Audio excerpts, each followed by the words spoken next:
All right, so good afternoon and welcome to ARCCA's learning session on resilience planning in response to SB-379.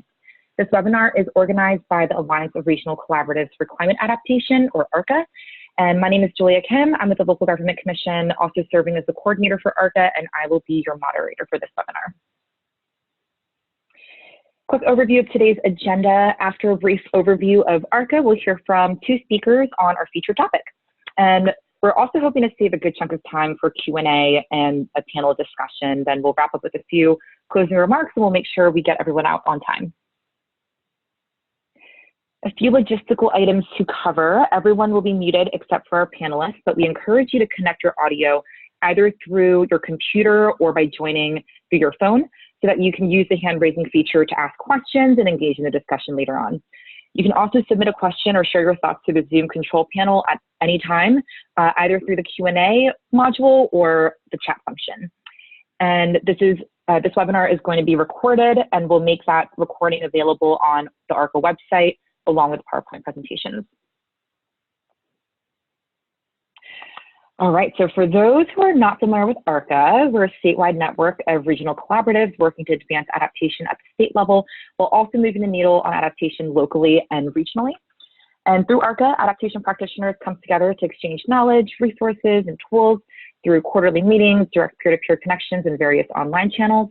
We also support the formation of new regional collaboratives, and currently working with stakeholders in the Inland Southern California region.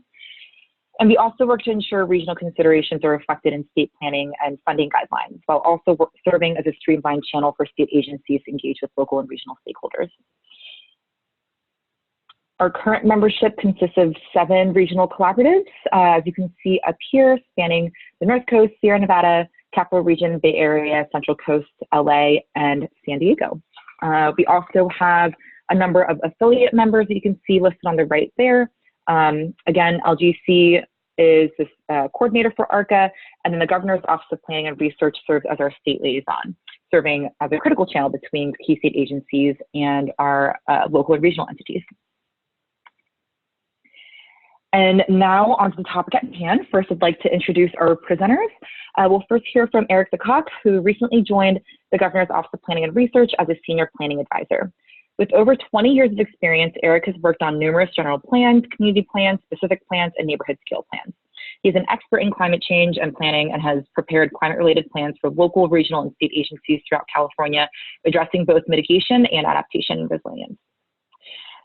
We also have Erin, who's joining us, who's a principal of Atlas Planning Solutions. Sorry, Erin, I actually don't know how to pronounce your last name, so I'm going to skip that for a moment.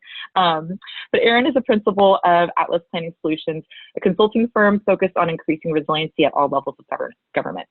As an urban planner and geologist, Erin focuses on integrating community resilience and planning efforts and has prepared local and multi-jurisdictional hazard mitigation plans, emergency operations plans, climate adaptation plans, general plans, and safety elements for communities throughout California. I want to thank you both so much for joining us today.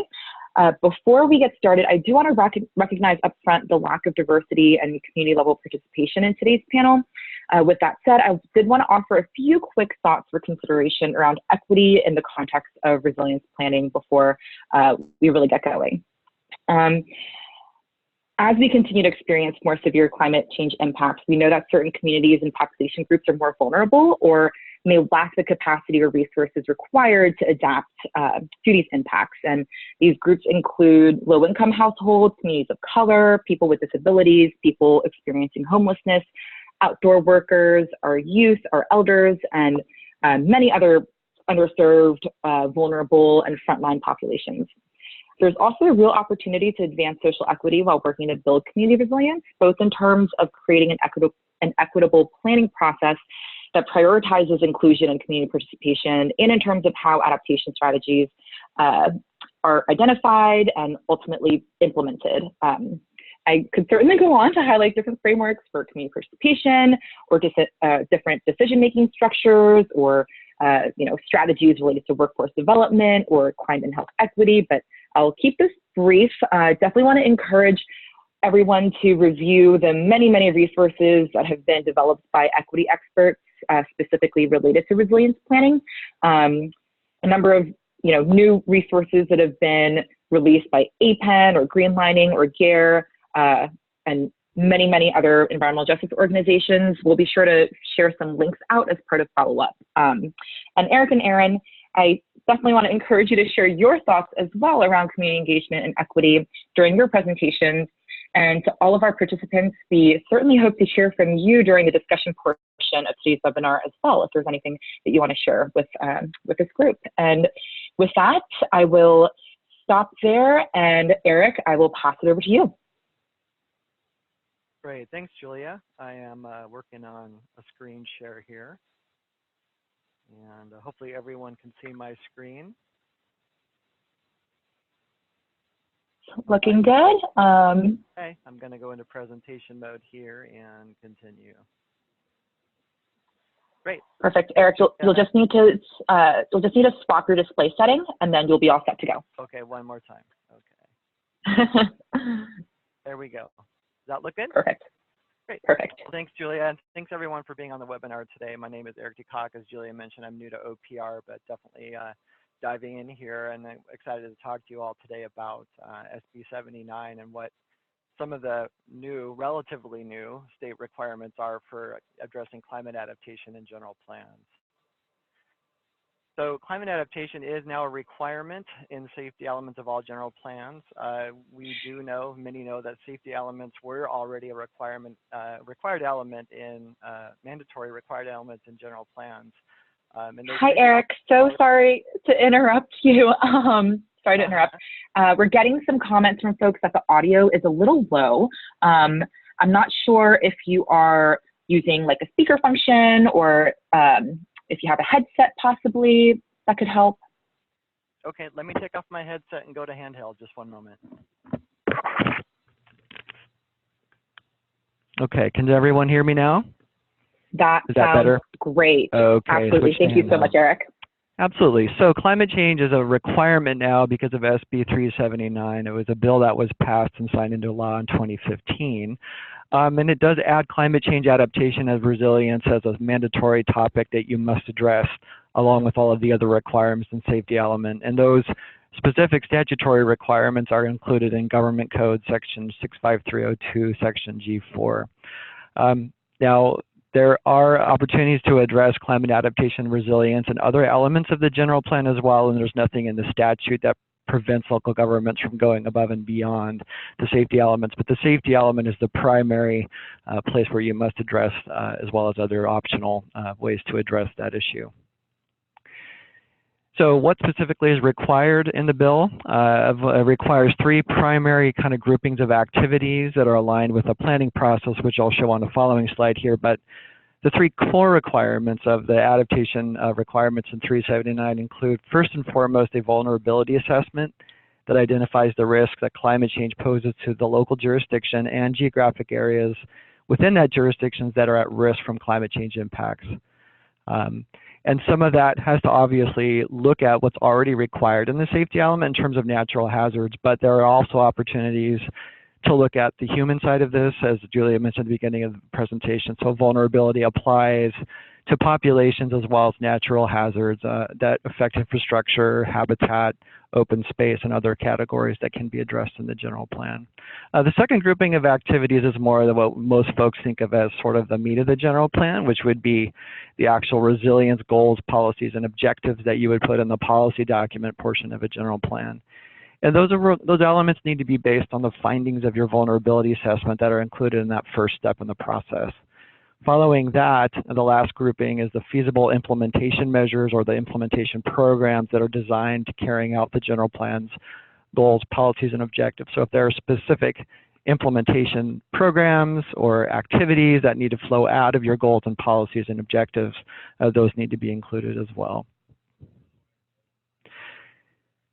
So the adaptation planning process that a lot of these statutory requirements are based on they really stem from or are very much aligned with something called the state's Adaptation Planning Guide. And this is a resource that was published by the state in 2012.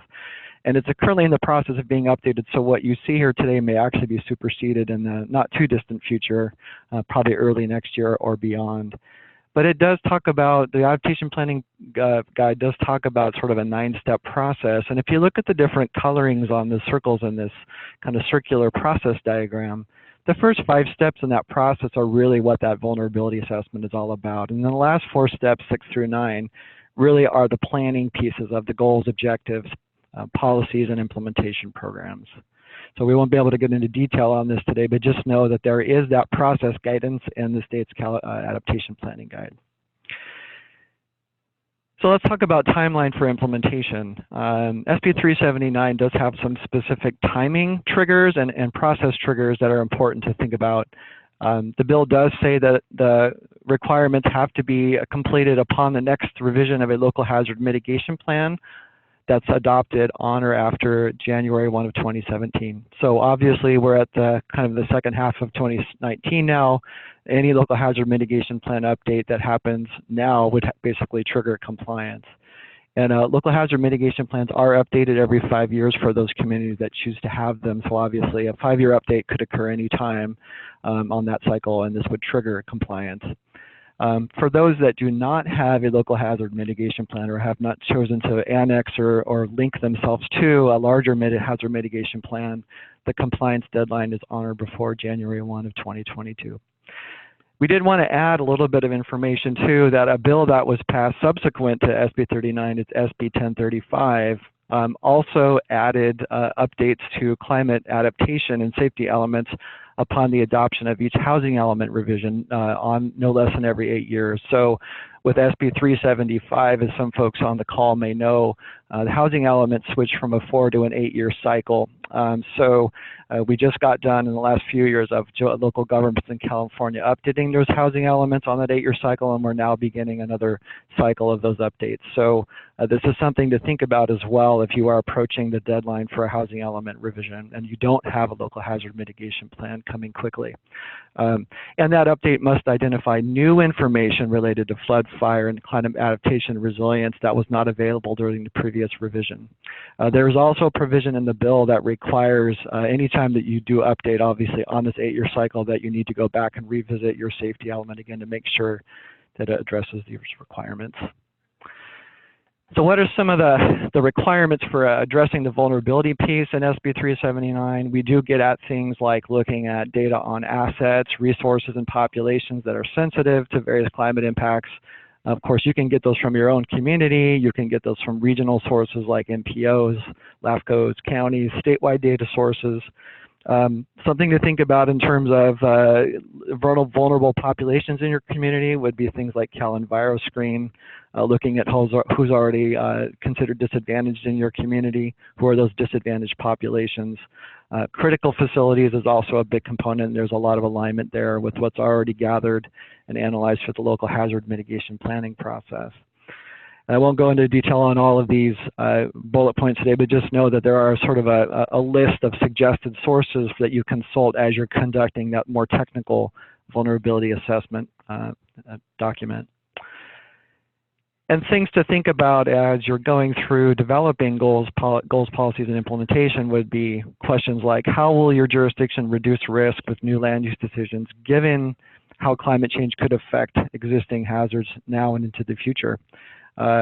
This is already pretty common activity in the hazard mitigation planning, but remember, we're now doing this for the lens of how will climate change make existing hazards worse, right? So it's looking forward into the future and considering more of a climate-focused question along with addressing existing hazards.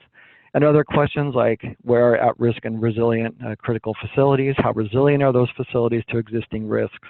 How could climate change exacerbate those risks or create new risks moving forward? So you can, there's sort of a flavor of the kind of questions that can be asked as you look at the results of your vulnerability assessment, begin to think through how to prioritize different things like natural infrastructure, and what kind of measure would you propose into new development as you administer your general plan and its implementing tools. So the state's primary resources right now, I'll start with the general plan guidelines. The general plan guidelines do have specific guidance on SB 739 compliance. It's found in Chapter 4 under required elements under safety element.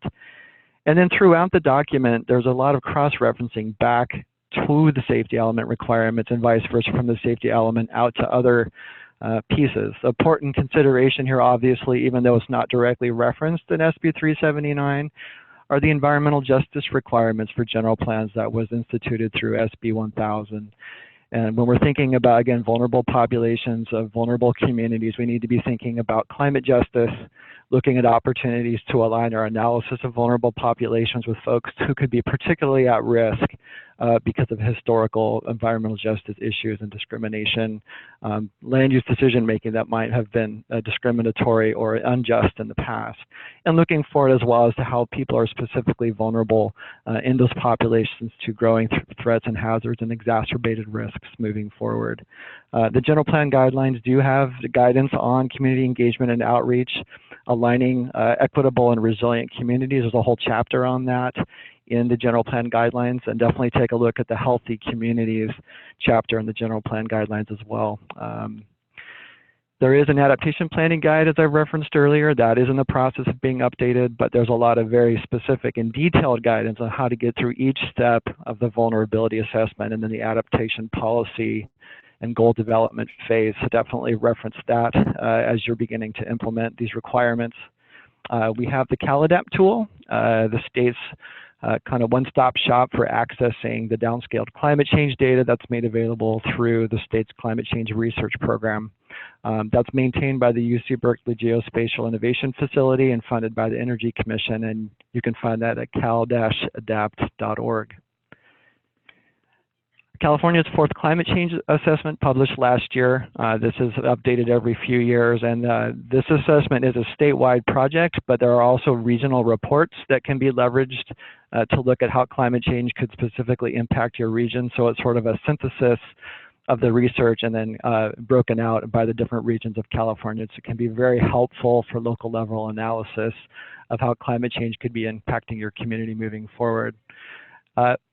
Our department, California Office of Planning and Research, also runs the Integrated Climate Action Plan and Resilience Program, or the ICAR program. And a major tool that we're continually evolving but is up and running is the Adaptation Clearinghouse. It can be found at resilientca.org.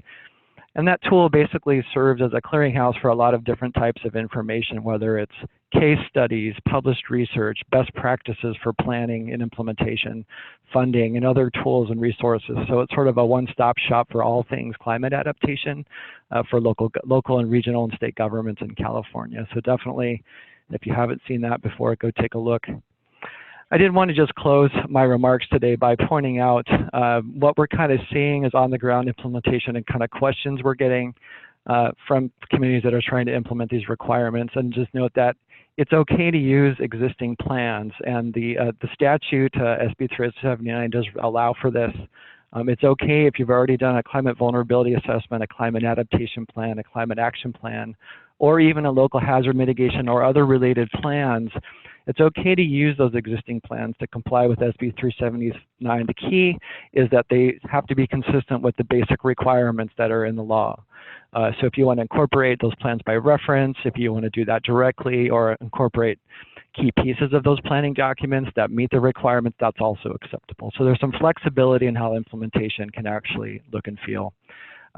There's always an opportunity to leverage other requirements in other benefits of other state law, and a big one here is AB 2140, which allows local governments to incorporate their local hazard mitigation plans into their safety elements, and by doing so, you make your jurisdiction eligible for post-disaster incentives that are available from the state's Disaster Assistance Act, and I think Aaron might be speaking to this a little bit more specifically later. Anyway, I think I'm probably running a bit close to being over time, so I'm going to go ahead and just let you know there are state funding resources available. If anybody was looking for money, Caltrans has SB1 adaptation planning grants, and there's also grants from the Governor's Office of Emergency Services and others to look at funding for these types of planning efforts. So I'm going to close here. Just one last plug here. OPR is doing a survey on SB-379 and how local governments are responding to these requirements. We would definitely love to hear from everyone if you haven't responded already to our survey, and I have a link up here on the screen.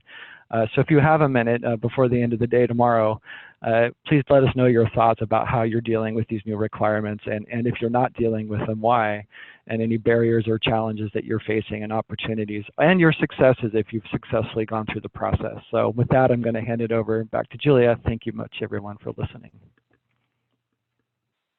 Awesome. Thank you so much, Eric. I do want to ask folks to hold on to their questions, to any questions that might be applicable to both panelists. If you do have a clarifying question, feel free to use the hand raising feature now or chat something in. It does look like there are a couple of relevant ones. Eric, do you know when the survey results will be available for the SB-379 survey? I don't have a specific date when the results will be available. I do know that we are working on a report that will go to the Technical Advisory Committee of the ICARP program. So that's the committee, the appointed committee that meets, I think, quarterly.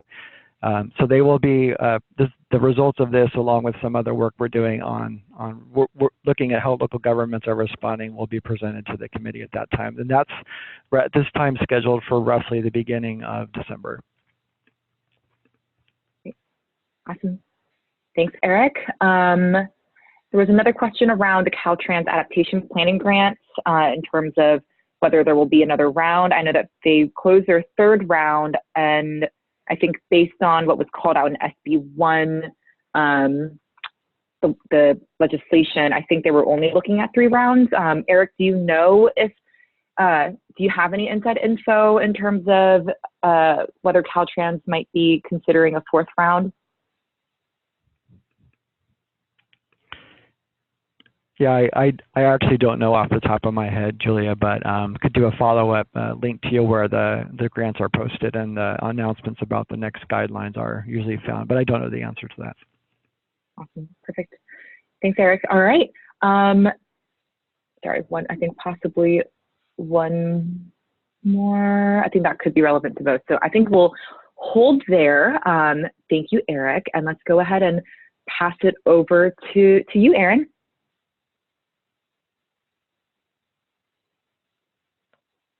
Great. Can you hear me okay?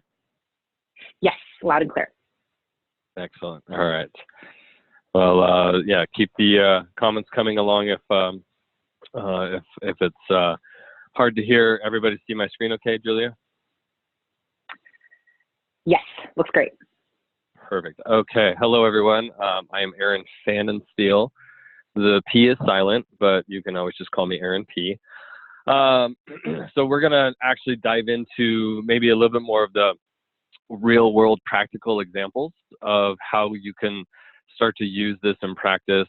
Pay close attention to the picture on the top left corner that you see right now.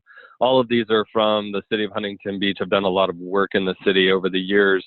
And when it comes to the city, they have their share of issues with regard to earthquakes, tornadoes. You see a water spout in the lower left corner, floods, fires. The police car that's on fire was actually from a little riot that happened.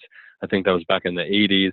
Another flood in the top right corner because the Santa Ana River at that point in time was untamed and wild. And then I think the final piece, final picture is just a collapse of some sort of structure, and I can't remember what that incident was. So they've seen their share, and I'm using them as one of my examples today. And let's forward the slide.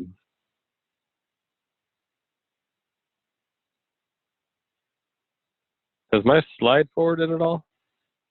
Oh, here we go. There we go. So why are we here?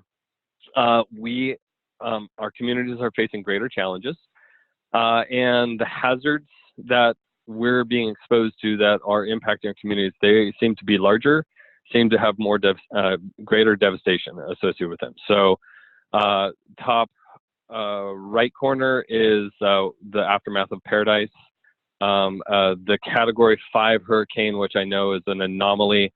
There are definitely those high up in our government that have never heard of this sort of incident, but it does exist. Apparently, It did hit landfall in the Bahamas and wreaked a lot of havoc. And then in the lower right corner, that's the aftermath of the Montecito mudslides.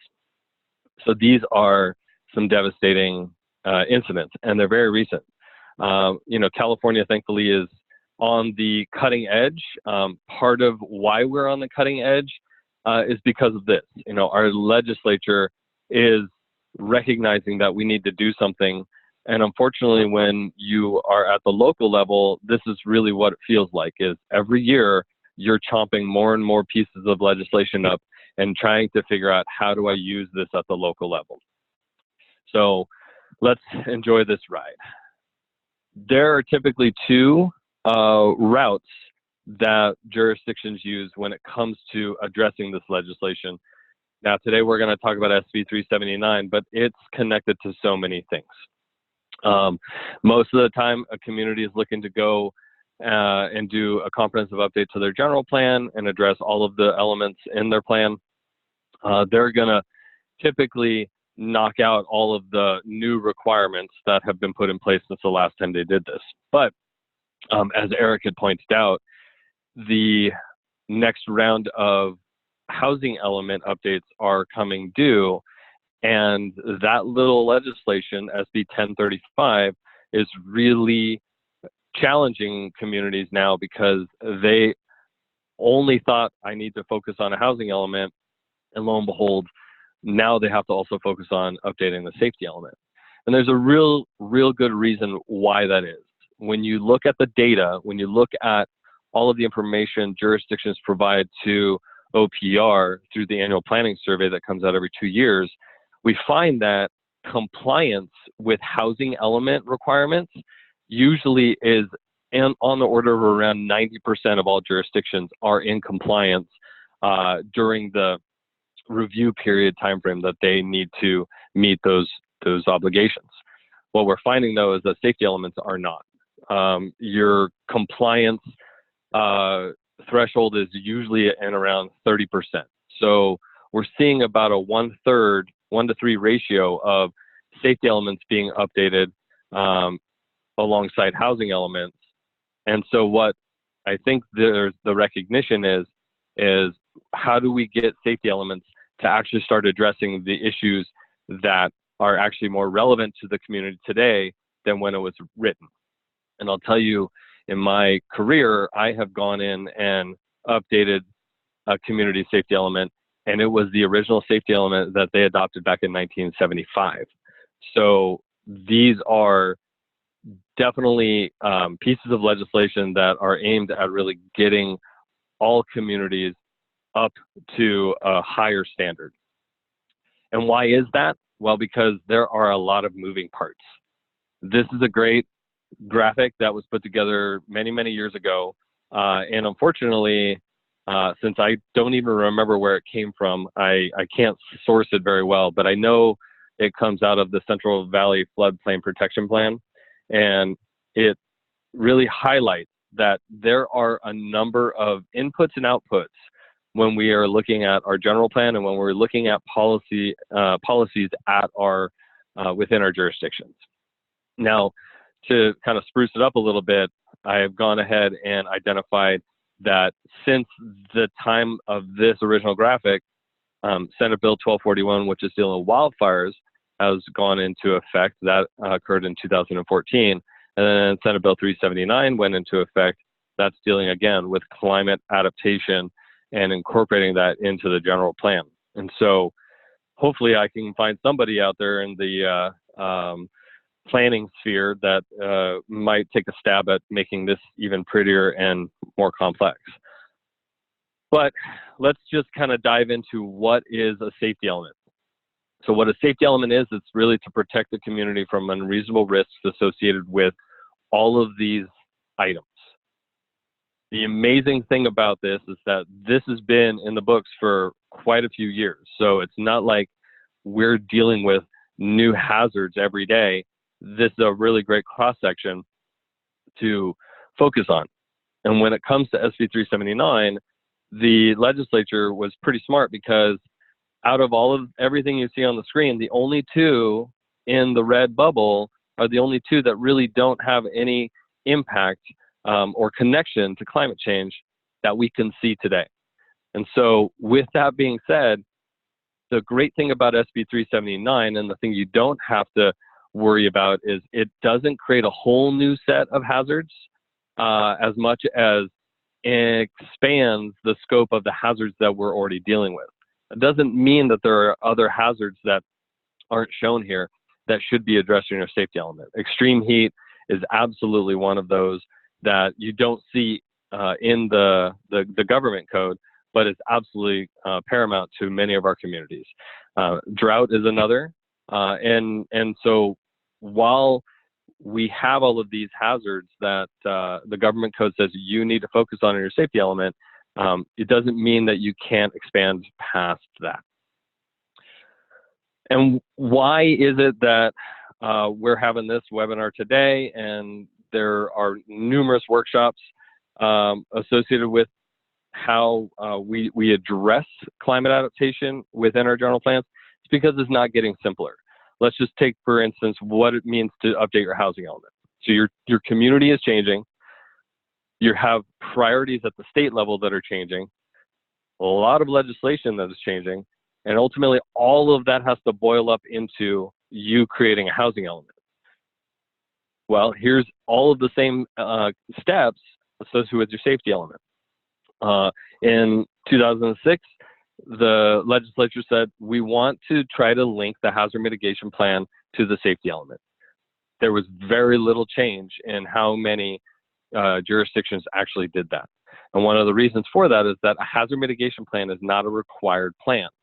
So one of the reasons why SB 1035 came into existence was because when SB 379 was enacted, the trigger was, if you update your safety element, you update your hazard mitigation plan, and vice versa. But since only one of those is required and the other one is optional, you weren't seeing an increased, in compliance as a result. But once SB 1035 came into effect, now all of a sudden you're seeing communities actually starting to follow this process. And I'll give you an example of a recent project we just completed. But I also want to try to connect all of the dots together. So this is a slide that I use often when I'm trying to describe what does it mean when we're talking about the general plan safety element and the hazard mitigation plan and the emergency operations plan and SB 379. And it comes down to scale. When we talk about needing to understand how do we deal with hazards on a short timeline and with a high degree of specificity, this is when your city staff are living in their emergency operations plan, because that tells them, what do I do in the next 24 hours? What do I do in the next 2 weeks? How do I deal with the issue that's right in front of me? These, most of the time, don't really have a strong connection to climate change. They do, however, have a strong connection to many of the hazards that we associate with climate change or associate with change that is anticipated as a result of climate change. Then we deal with the local hazard mitigation plan, and this is really where SB 379 can come in and shine for a lot of communities, because the hazard mitigation plan is focused on what are the natural hazards as well as any human-caused hazards within your community that you may be at risk to and vulnerable to the impacts. So linking those two together, I think this is really where the legislature had some foresight. They knew that this is a way for us to kind of kill two birds with one stone by making sure that jurisdictions have their hazard mitigation plans and that they're also addressing climate change. In California, addressing climate change within a hazard mitigation plan has been going on for quite a few years. So it's not something that is new, and it's not something that I think most communities really worry about if they're going through a robust hazard mitigation planning process. But all of this really needs to feed into how do we focus on the long-term that the general plan is asking us to do. And that's really, again, where those goals and policies come into effect. So let's give you a real-world example. So we just recently completed the Resilient Mammoth Lakes project. This project uses a number of innovative funding sources, one of which is called CPA, which is community planning assistance for wildfire. They used the Caltrans SB-1 grants, and they also were able to leverage the county, Mono County's FEMA hazard mitigation planning grant. And so it was just great timing on their part. And so again, remember that set of criteria that I identified previously about housing and safety elements. So they have changing community needs. They went through and did a community housing action plan. A lot of legislation changes created this housing element that they just adopted.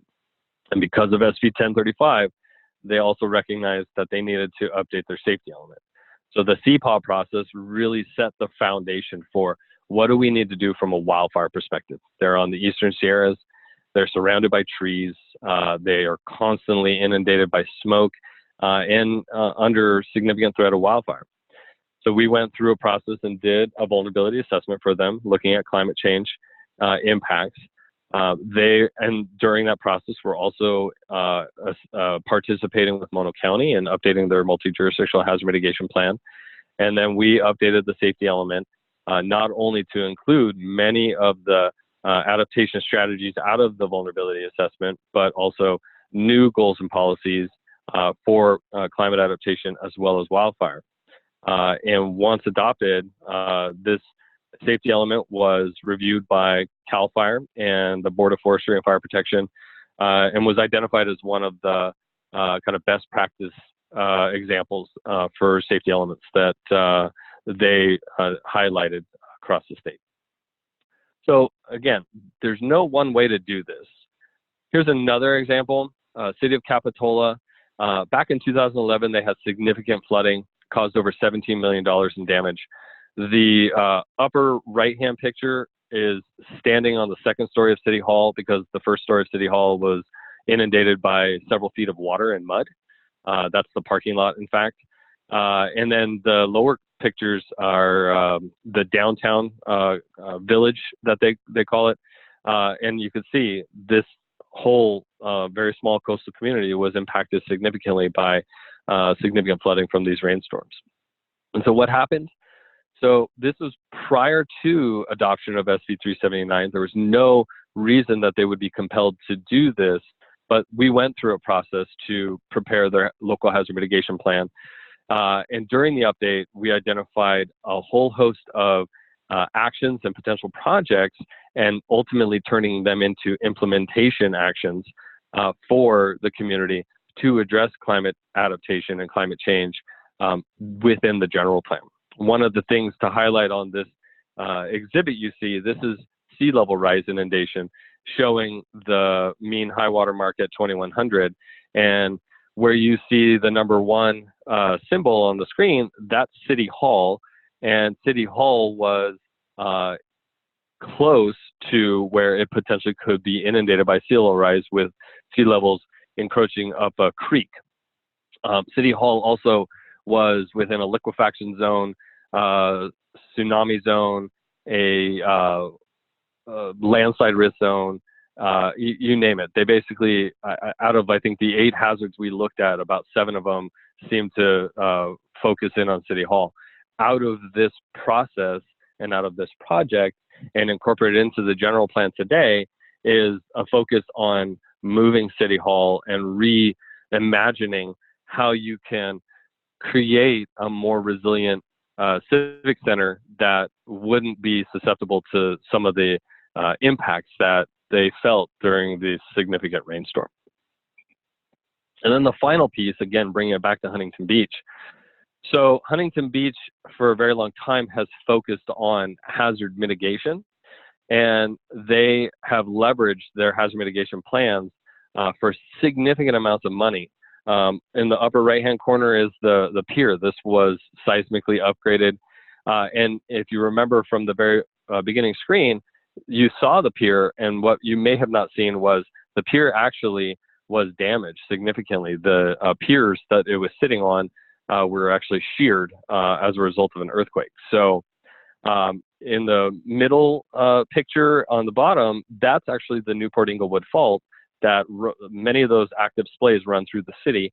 And in 2018, as a result of the hazard mitigation plan update they did in 2017, they've applied for $2 million worth of seismic pipeline replacements through FEMA. And so here's the power of hazard mitigation. So then how do you turn that into something that's actionable for your general plan in compliance with SB-379? So as part of their general plan update in 2017, I was one of the team members working on that. We did a number of things to really help them.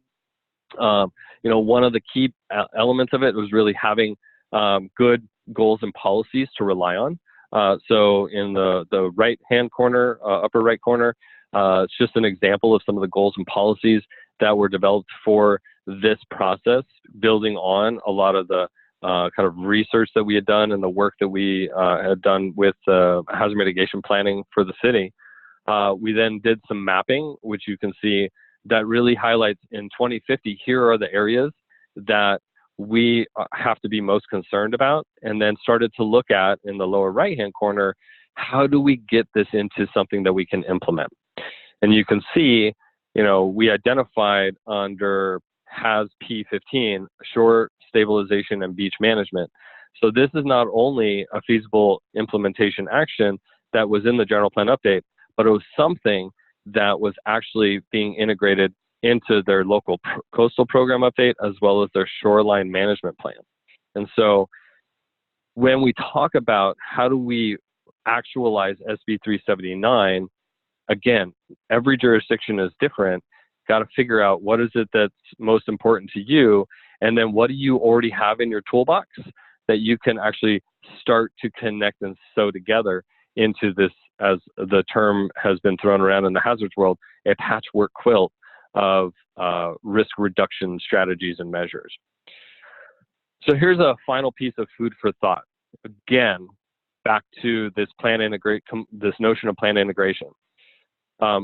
Tying your safety element into your vulnerability assessment or climate change vulnerability assessment, it's part of what you need to do to be in compliance with SB-379.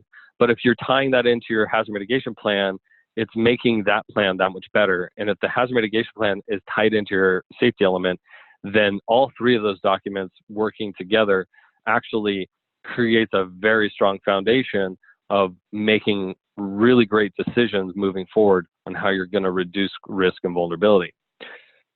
Here's the thing, though. When it comes to risk and vulnerability, SB-379 says we have to do a vulnerability assessment. The emergency operations plan says you need to do a risk and vulnerability assessment. The hazard mitigation plan says the same thing. There's a new requirement that's just gone into effect that all water agencies are going to be focused on, which is doing a risk and resilience assessment of their water infrastructure. We have all of this at our fingertips in some way, shape, or form. And so while you see a new piece of legislation that says you have to do something new, recognize, just like Eric had mentioned, you don't have to do something new. You have to go out and find what do you already have and what do you need to do to make that a little bit better and make sure that you're in better compliance with SB-379 requirements, as well as any other requirements that are being thrown down the pipeline from the legislature. And the final piece, and this is something, again, we worked with FEMA on a few years ago, was trying to use this notion of creating a ladder of resilience for your community. Now, this is a very simplistic example, one, because we were looking at, I think it was FEMA Region 4, and when you see something like in Tier 2 having a building code, that's because there are a number of communities throughout the nation that don't even have building codes. So there has to be a recognition that we live in California, and while we see a lot of challenges, know that those challenges are possibly a lot easier than some of our brothers and sisters in other states that may not even have some of the basic tools like zoning and building codes that can help them address their community's needs. But here is the idea. As you build out each of these tiers of your ladder of resilience, you strive to figure out what is my next tier? How do I get to that tier? And that really turns into a way of figuring out what are these implementation actions and measures that I want to take for my community that'll take me to that next level, and we'll always strive for improvement. And with that, I'm happy to answer any questions, and I'm really looking forward to the discussion. Awesome. Thank you so much, Aaron. A couple of quick clarifying questions before we open it up for the full panel. Definitely want to encourage our participants, if you're not already connected in terms of audio, we encourage you to do that now. So Aaron, do you have that bill number handy, the one that you mentioned in terms of requiring water agencies to do a climate risk assessment? It's called a WIA. It's the American Water Infrastructure Act. It was recently enacted by EPA, Environmental Protection Agency, and it is essentially, if you just do AWIA risk and resilience assessment, you would have to be in mainland China if you could not find that link. It is very well known, especially in the water world, for sure. Awesome. Thank you, Aaron. Any other clarifying questions for Aaron? I think we might be able to actually move into the full panel discussion. So let's go ahead and do that. We have a number of questions that have already been submitted. So we'll run through some of those. While we do that, we encourage you to use the hand raising feature or go ahead and type a question in. So we have a question from Rick. I think that was the first one submitted during your presentation, Eric. In terms of identifying feasible implementation measures, can both of you offer a few quick examples, such as one that he called out was having emergency backup with solar and storage at critical service facilities? Yeah, so that's a good example of something that would be very specific in terms of a specific technological response to something like an energy challenge because of hotter temperatures. So, quite often see implementation programs and general plans can be something as broad as updating your code to address a specific issue or introduce new standards or new approaches to dealing with a policy objective. Implementation programs can sometimes look like new partnerships that need to be formed with other agencies or organizations to tackle a specific policy objective more collaboratively. But yeah, looking at you could have something as specific as implementation of something like a backup system, or looking at those types of systems as implementation as well. So yeah, but there's a whole wide flavor of implementation programs or measures that are considered feasible for this purpose.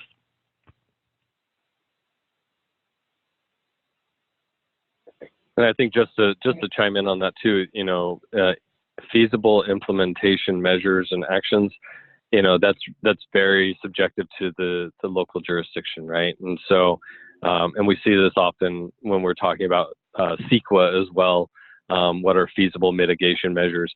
But if you're telling the story right, that here is the problem we've identified, here is the solution that we're proposing, and this is what we see as the positive benefit, then you've essentially shown, like, this is what we mean by it being feasible. This is what we mean by it being actionable for our community. We can always throw out the pie in the sky action or measure, but it doesn't necessarily do our clients a service, at least speaking from a consultant, to give them something like that, knowing full well that 5 years later, nothing has changed. Great. Thank you both. We have a number of other questions. I'm going to keep it rolling. And again, to participants, feel free to use the hand raising feature if you wanted to ask a question yourself and engage in this discussion. We do have a question from Justine. How do local coastal plan updates incorporating sea level rise coordinate with SB-379 updates?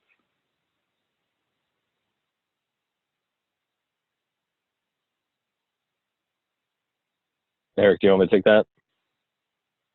Yeah, sure.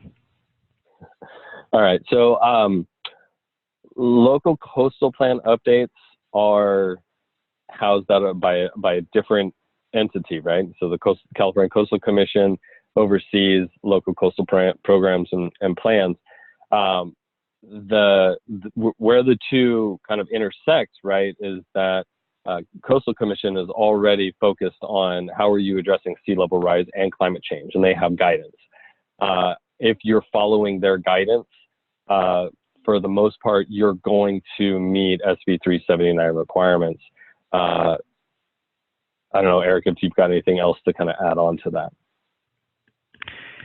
Yeah, well, the question of, consistency between all the different types of plans, I think you've covered it pretty well in your presentation, Aaron, but I will say that there's actually a great tool, and I saw that Becky Lundy's on this webinar, so hi, Becky, but there is something called the Coastal Resilience Hazard Planning in California booklet, and it's got a great sort of framework for thinking about how to look at different types of plans in relationship to each other. So there's obviously, we've got local hazard mitigation plans, local coastal plans, you've got adaptation work being done through 379, so it's very similar to what Aaron was talking about, but there's a sort of a way to frame up how different levels of planning can inform higher levels of planning and vice versa, and I think it's really a question of figuring out what's specific to the local coastal program and the Coastal Commission's requirements.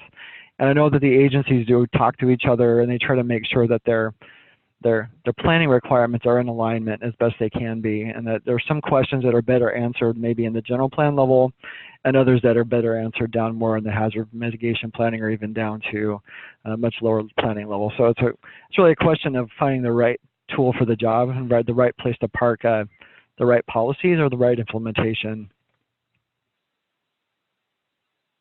Awesome, thanks you guys. All right, our first hand raised. Brendan, I'm gonna go ahead and unmute you now.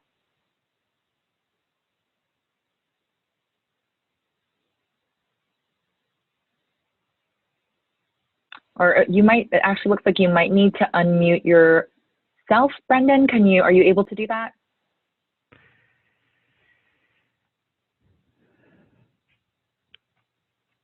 Okay, let's keep, hopefully if you are able to get that sorted, Brendan, would love to hear from you. We'll keep things moving along though. We have a question from Natalie from Climate Resolve. Can you speak to how SB-1000 is aligned with SB-379? It seems that there are grassroots efforts to try to do this, such as the SB-1000 implementation toolkit by SEHA and PlaceWorks, but no guidance from the state, or is this alignment explicitly somewhere in the general plan guidelines? Yeah, hi Natalie, Eric here. So I think you're right to say that there is no explicit connection right now. Well, let me back up. There's no specific SB-379 reference to SB-1000. So there are two pieces of legislation that were sort of adopted independently of each other. But I think if you read the general plan guidelines and some of the chapters that I highlighted in my presentation specifically, there is sort of a framework for looking at all of these things sort of holistically in terms of, if we're looking at vulnerable populations as a whole in the general plan process, we need to be thinking about, all the many different dimensions of environmental justice as they already relate to disadvantaged communities, and thinking through those issues, whether it's land use decisions, public health, siting of resources, access to services, the fair treatment and the inclusivity of the process and meaningful engagement. But then superimposed on that, I think 379 does ask us to look at vulnerable communities. So 378 doesn't specifically make the connection, but I think if we all sit back and look at the full body of guidance and looking at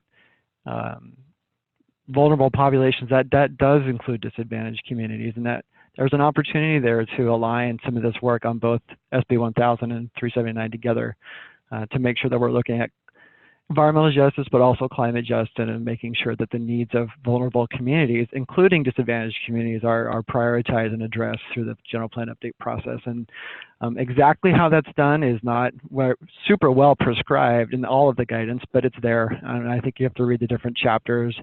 Someone needs to look at the different chapters of the guidance documents and sort of navigate that pathway as a community at the local level. And Eric, just to also chime in there too, if I'm not mistaken, SB-1000 is triggered when you're updating 2 or more elements of the general plan, correct? That's correct. So the way that I see it, and this again is from a practitioner standpoint and also from a freak out standpoint when I'm working on a project that's involving two elements of a general plan, is SB 1035 now links the housing element and the safety element. So at this point, in the way I read it, if you are updating your housing element, it means you're also updating your safety element. In almost all cases, I mean, unless there's somebody who's done their safety element in the last 6 months and doesn't need to again. And that triggering of two elements means that SB 1000 kicks in. So I see SB 1035 kind of linking SB 1000 to SB 379 in that roundabout way of now that two elements are kind of married together, SB 370 or SB 1000 is now the kind of the third element trigger. Obviously, in my opinion, you don't really need legislation to tell you need to address disadvantaged communities and environmental justice issues. But from a practitioner standpoint, I see it in the communities where they do have those conditions. Their housing element process is going to should be triggering an SB 1000 process as well. Yeah, and this is Eric, and I would just affirm that there is obviously, we've seen this, we've gotten inquiries recently about this question of whether SB 379 automatically triggers SB 1000. We said, well, that depends, but with the 1035 provision, it very well may be that it's time for folks that do have disadvantaged community in their boundaries and are thinking about this ahead of time, that this would be a compliance trigger, essentially, of looking at 1000 requirements and integrating those into the process. So very much affirm that, even though it's not explicitly stated in either bill. Awesome, thank you both. I think we might be able to cover two more questions. Any thoughts on how the state's hazard mitigation plan could assist in guiding local hazard mitigation plans? That's an excellent question. One of the things we look at as guidance when we start a hazard mitigation planning process is what's in the state's hazard mitigation plan. There are definitely those hazards that your community may be concerned about that are covered in the plan, and it may not be necessary to then try to cover it at the local level. A good example of that would be, Edison is going through a process where they are de-energizing lines during certain conditions. And so we're now seeing communities very concerned about how are we going to address power failure. And at the local level, that is definitely a great place to discuss that and find strategies within your local hazard mitigation plan. But if a very large power plant goes offline, that's a statewide issue. That's not necessarily a local issue. That's where you want to rely on the state's hazard mitigation plan and what the state's what they're going to be looking at to make the grid and the power supply for all residents of California more resilient. So it's always a great starting point, but we have to look at the scale of the kind of concern that we're dealing with and how much control that the local jurisdiction really has over that. Air quality is another one that we run into a lot, where the local jurisdiction may be concerned about air quality, but they have very little control over it. And that's where we try to defer to state agencies and state resources in planning to help with that.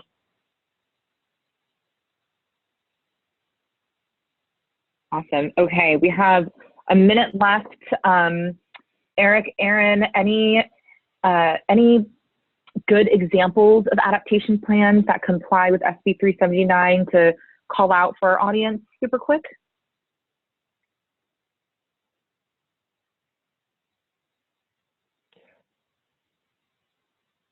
I'll just push back to OPR's survey.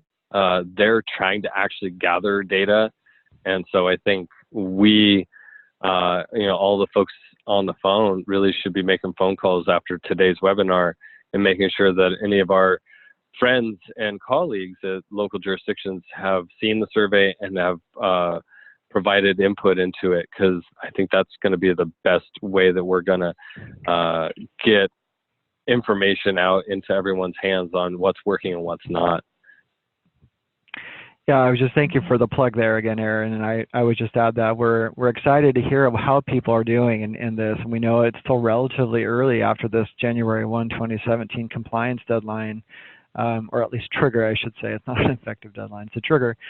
But there's a lot of emerging case studies, and a lot of folks are in process with this, right? General plan updates, if you're already doing as part of a comprehensive update, it's not done overnight. It takes time, and we understand that. So we're looking forward to hearing about people's stories, looking at where people are at in the process, if they're midway through, if they just finished, if there's published information. We're definitely taking stock of everything out there, and we'll be probably including, along with these survey results, just some basic case studies and findings about who's doing what in the state and where people can look to for examples. Awesome. Great. Thank you both so much. We'll be sure to include the survey link as part of our follow-up. And with that, I think we can go ahead and wrap up. Only 1 minute late, so I almost stuck to my promise. Thank you all so much, especially to both of you, Eric and Aaron, for taking the time to join us, and to all of our participants. We know how busy you are, so hopefully you found this past hour to be worthwhile and valuable. As a quick reminder, we will be sharing out the webinar recording and the PowerPoint slides by email, and then also posting on the ARCCA website. And I think that's a wrap. Thanks everyone for joining us today, and hope to see you again at a future learning session. Thanks, Julia. Thanks, guys.